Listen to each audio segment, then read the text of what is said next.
What is up, everybody? This is the Primetime Podcast coming at you with another video. Please be sure to hit that like and subscribe button, and of course, donate to the Cash App, PrimePod313, where any donation will be greatly appreciated.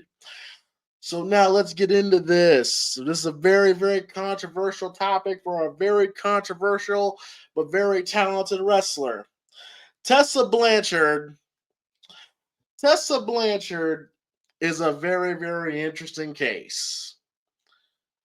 Tessa Blanchard, the daughter of Tully Blanchard, and I believe the stepdaughter of Magnum TA. A lot of people thought she was going to be the next big female wrestler, and then controversy arrives. Tessa Blanchard has come back, returning to TNA Wrestling, and people are upset. Folks are very mad. So we're going to talk about this, and we may actually go into the responses of people who are upset about this, because golly. But first, let me get my thoughts on the matter. Here's how I feel. There was about 8 points I wrote down about the situation, considering what I was going to say here. I listened to JDD from New York scream in my ear for 20 minutes, right? But he started going on and on about no apology, no public apology. There should be an apology. For those who don't know, Tessa Blanchard was accused of calling a black Latino wrestler, La Rosa Negra, the N-word in Japan, and spitting at her. She was also accused of being a bully by Chelsea Green, Allison Kay, and Isla Dawn, and a bunch of other women, right? She was called a bully, a racist, and all that stuff. This was the day of her winning the TNA World Championship as a female. Right? And the company went through with it anyway.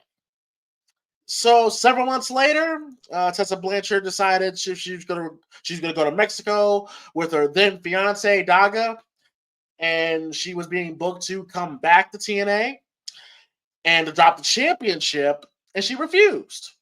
She said she wasn't coming back for, I guess, it was in the middle of the pandemic at the time, and she decided she wasn't going to come back.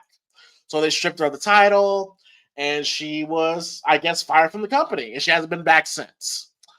So it's been a really nasty situation with Tessa. She spent most of her time in Mexico since then, and then she had a short stint about a year or two ago in WOW.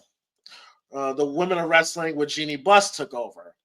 Tessa Blanchard was booked as the top star of WOW for about a year and some change.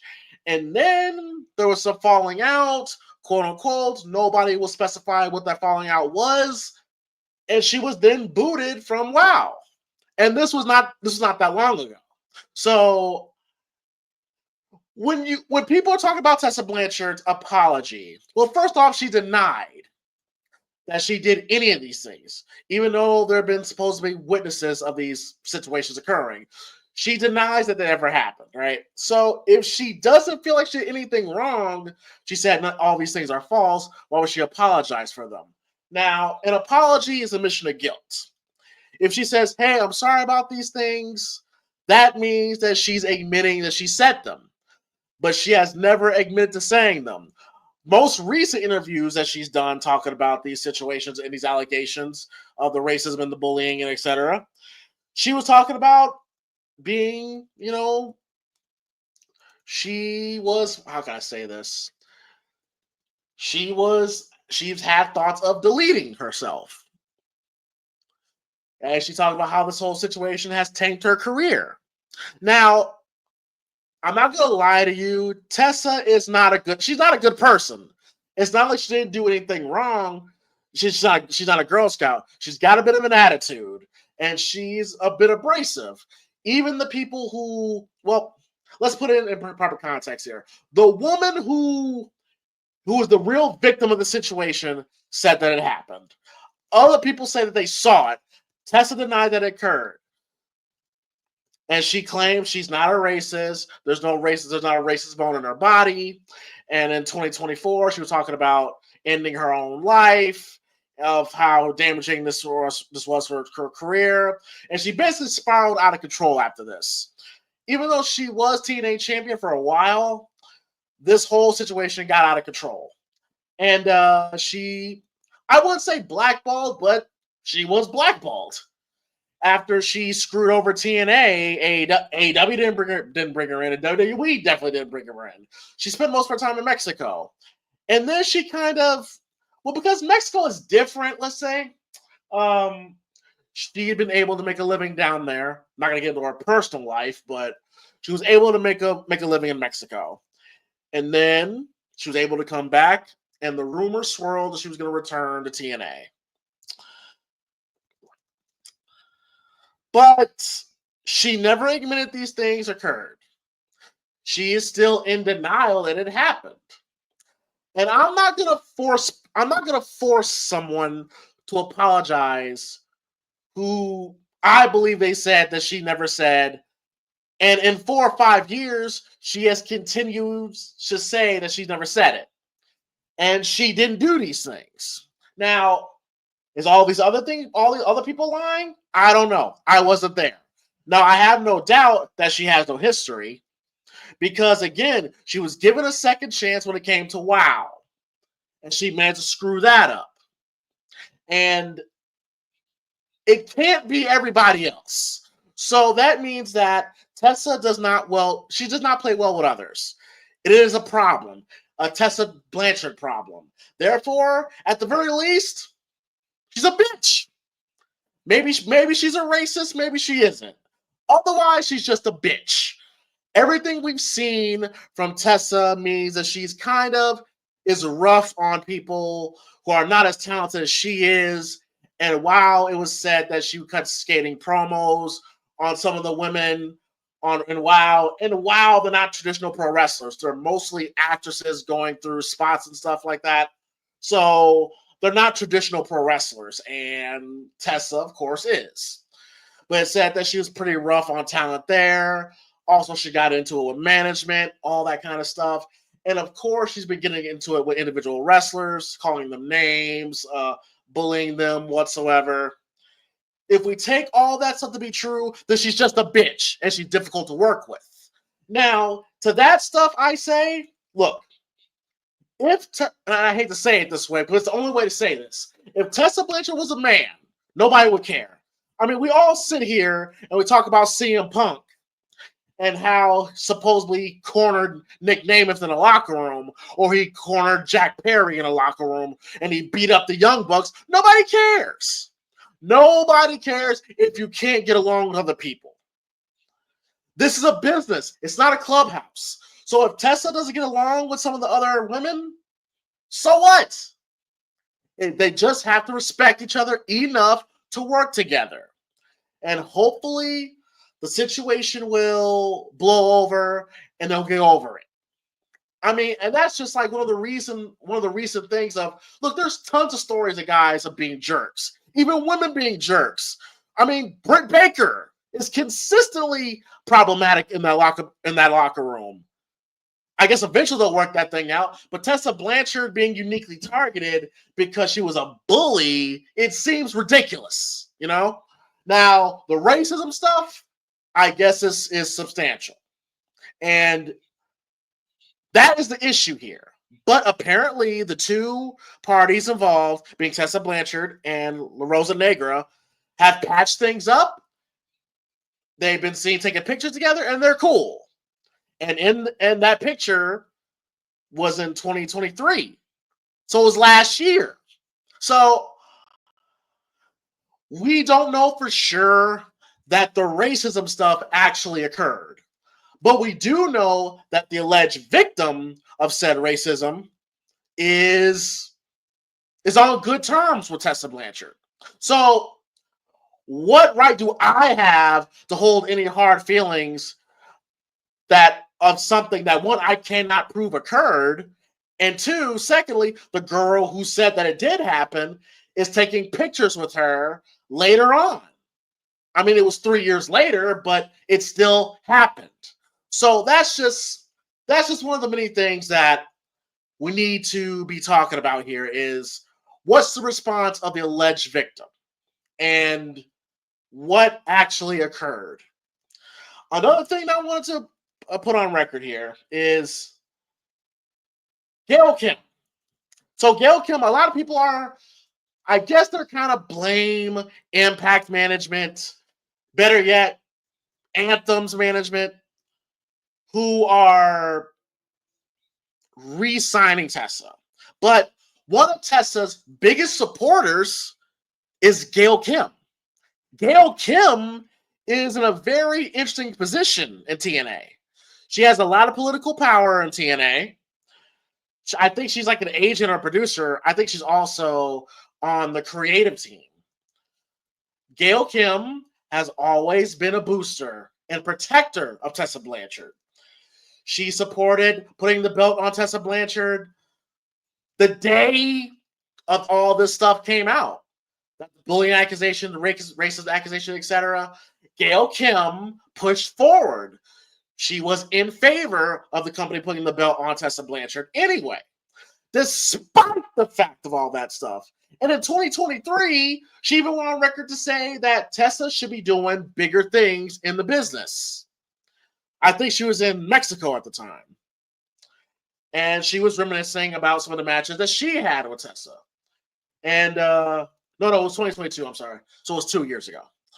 So while you want to blame Anthem, you want to attack certain people, I think Gail Kim is one of the people. If Tessa Blanchard was a bad person, and this is one of the things that Gail Kim defended Tessa on, is that if Tessa was a bad person, Gail Kim would not be supporting her.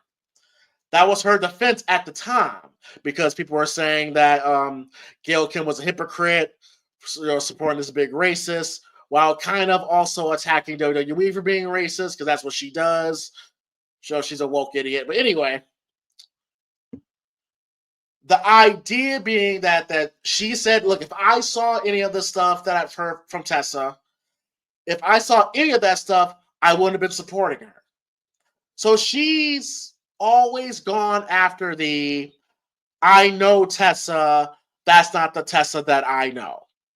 So I wouldn't be surprised if the idea of bringing Tessa Blanchard back is either A, not a Gail Kim idea, or B, if it's somebody else brought it up and she just supports it. So I'm thinking Gail Kim is a very important piece of the story. And for the record, Gail Kim is a female minority.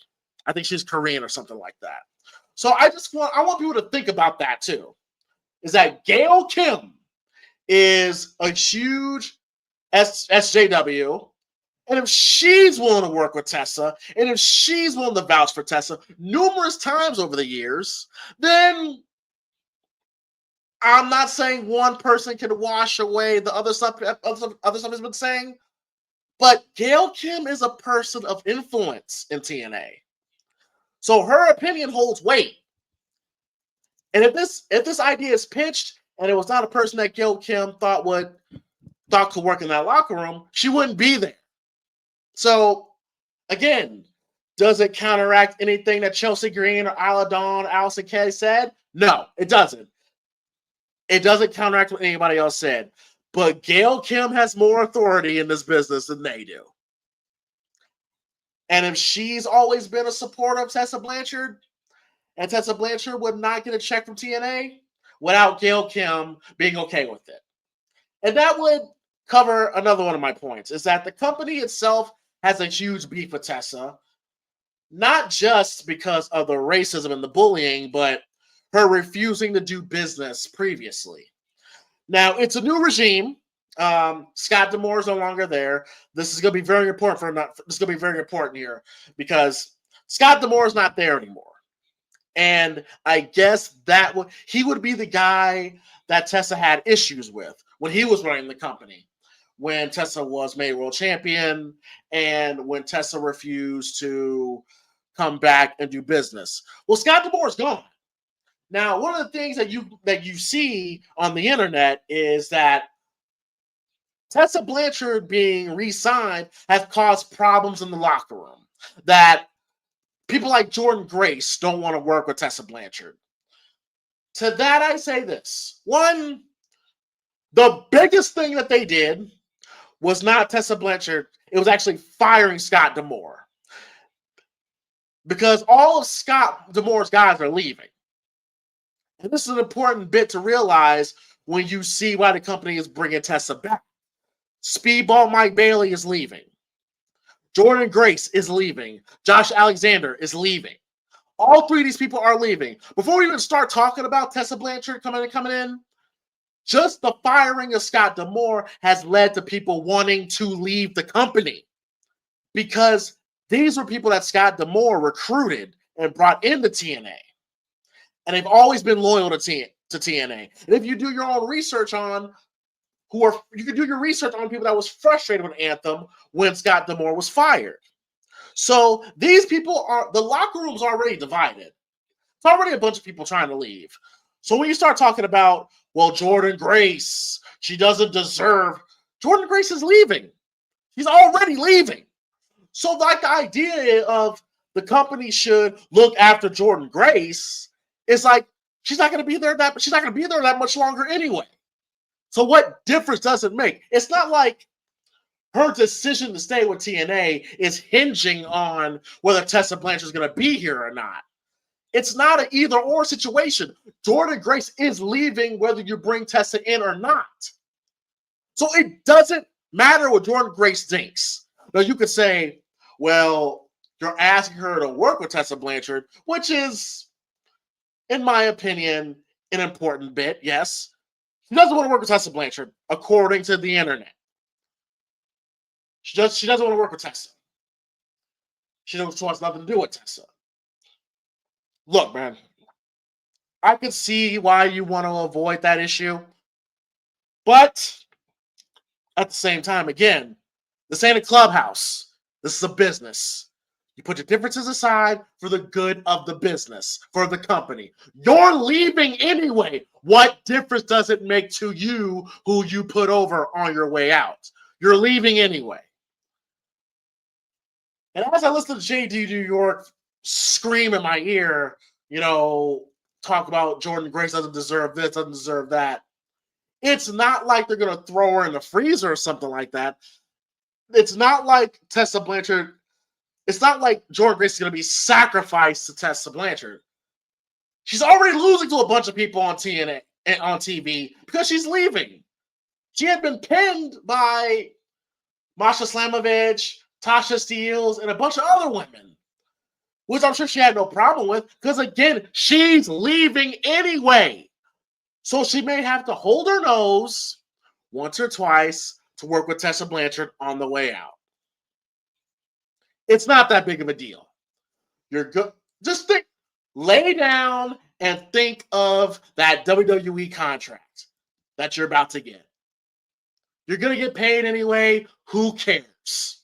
Now, anybody else who may have a problem with Tessa Blanchard being there, call them into the office and settle it. Not saying threaten to fire people, but let people go on record that they don't want to work with Tessa. Have them go on record and have them say that. Let it be known. Address it. Work it out. That's how these things work. Tessa Blanchard is legitimately one of the best female talents in the world. The only reason why she's not in WWE right now is because she was called a racist. And that shit stuck. And there was no way for her to get it off of her. That's literally the only reason she's not in WWE right now. If Tessa Blanchard was in WWE right now, we would have had that Charlotte Flair, Tessa Blanchard WrestleMania match, which everybody was calling for. The two daughters of the Four Horsemen in WrestleMania, bro, we would have had that by now. So TNA has done themselves, I don't want to say a service. They made this talent poach proof, Everybody keeps Everybody's trying to take talent away from them. There are rumors that Mike Bailey's going to run off to AEW. Rumors of, obviously, Jordan Grace is going to WWE. Nobody wants Tessa, so she's going to be there. She's going to be your franchise player. So that's a huge positive to her being there. She's legitimately talented, and nobody else is going to take her. So for me, it's not the worst idea I've ever heard. Most people, if you were to tell them someone's extremely talented, but they're a bit of a screw up, they'll probably ask you how bad is the screw ups. And ranging from Brock Lesnar to Randy Orton to CM Punk, Shawn Michaels, Ultimate Warrior, there's some pretty legendary screw-ups in wrestling. People who are extraordinarily talented, but their head are not screwed on right. Maybe they become too successful too fast. Again, Tessa Blanchard is 29 years old. She was screwing up her career at 25. Randy Orton was also screwing up his career at 25. There's a lot of people who got second chances, third chances, fourth chances, and I don't see Tessa Blanchard being any different than those guys. I'm not saying she's a female Randy Orton. I'm not going that far. In fact, what we've heard from Randy is worse than the stuff we heard from Tessa. We've heard about Randy shitting in bags, flashing girls, and being a bully. Hot-tempered and all that. We just heard that Tessa maybe cussed a couple people out, maybe used a racial slur, and maybe spit on somebody. That's pretty bad. It sucks. Yes, somebody should have knocked her the fuck out. Somebody should have knocked her the fuck out for that. But in the realm of pro wrestling, it ain't that bad. Wrestlers have done worse to each other than what Tessa Blanchard is being blackballed for. And don't mistake this for me simping for or making excuses for Tessa. Tessa Blanchard never works another match. I wouldn't care. I wouldn't give a damn. I'm just looking at things from a practical perspective. Practically, people have done worse. And they've gotten away with it.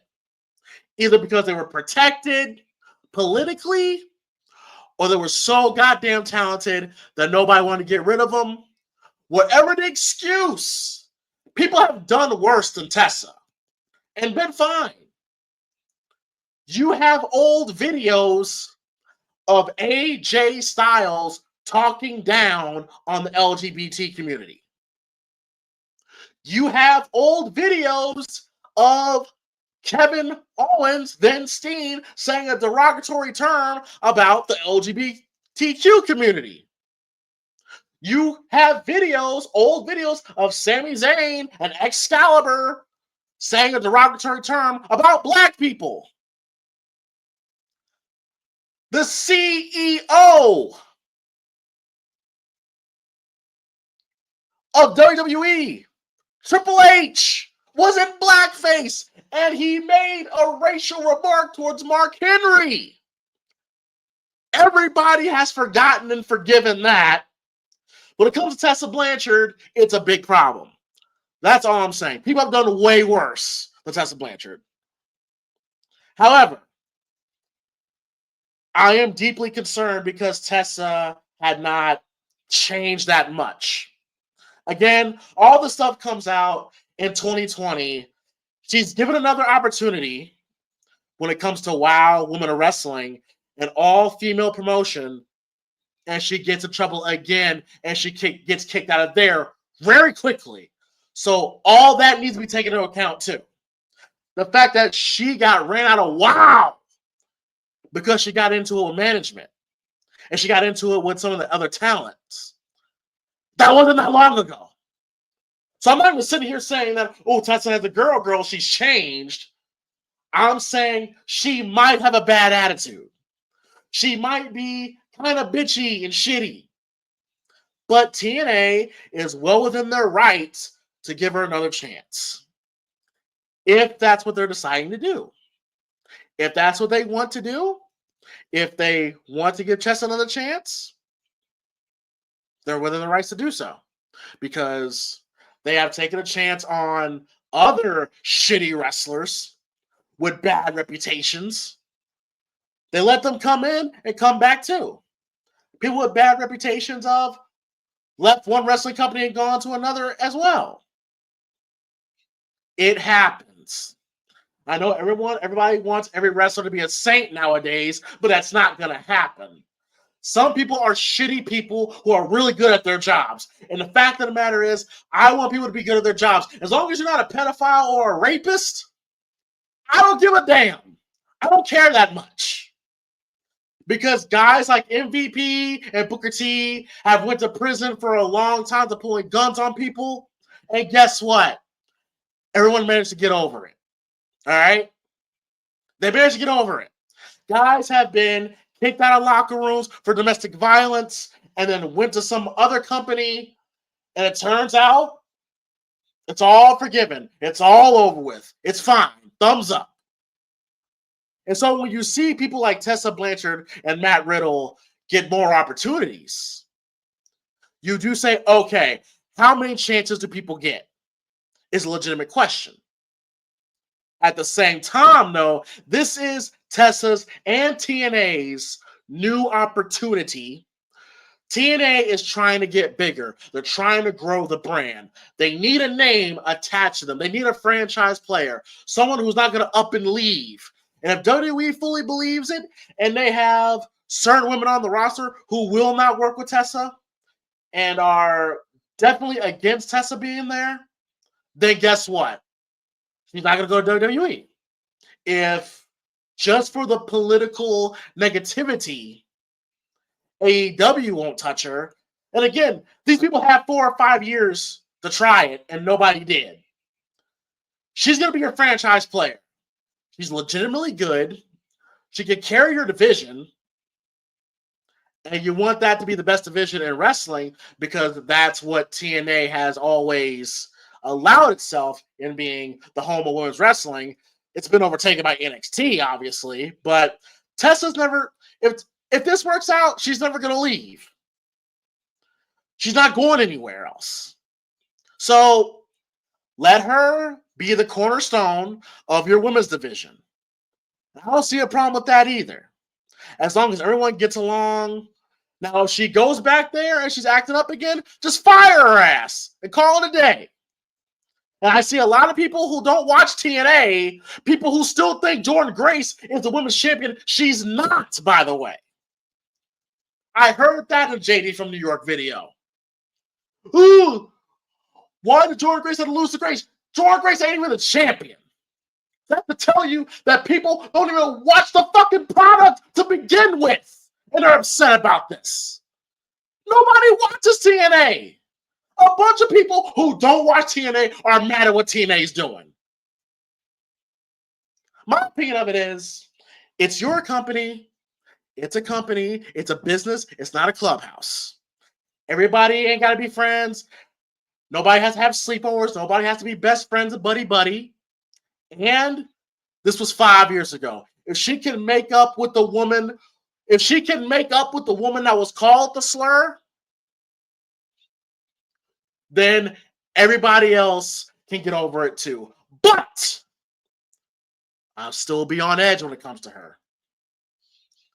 She just got into with some people at the last place she worked at. And she seems to only be able to work in Mexico. So we'll see how it all turns out. Like, share, and subscribe. Let me know your guys' thoughts on Tessa Blanchard's return to TNA. And hit that like and subscribe button. Have a good night. I'll talk to y'all later. Peace.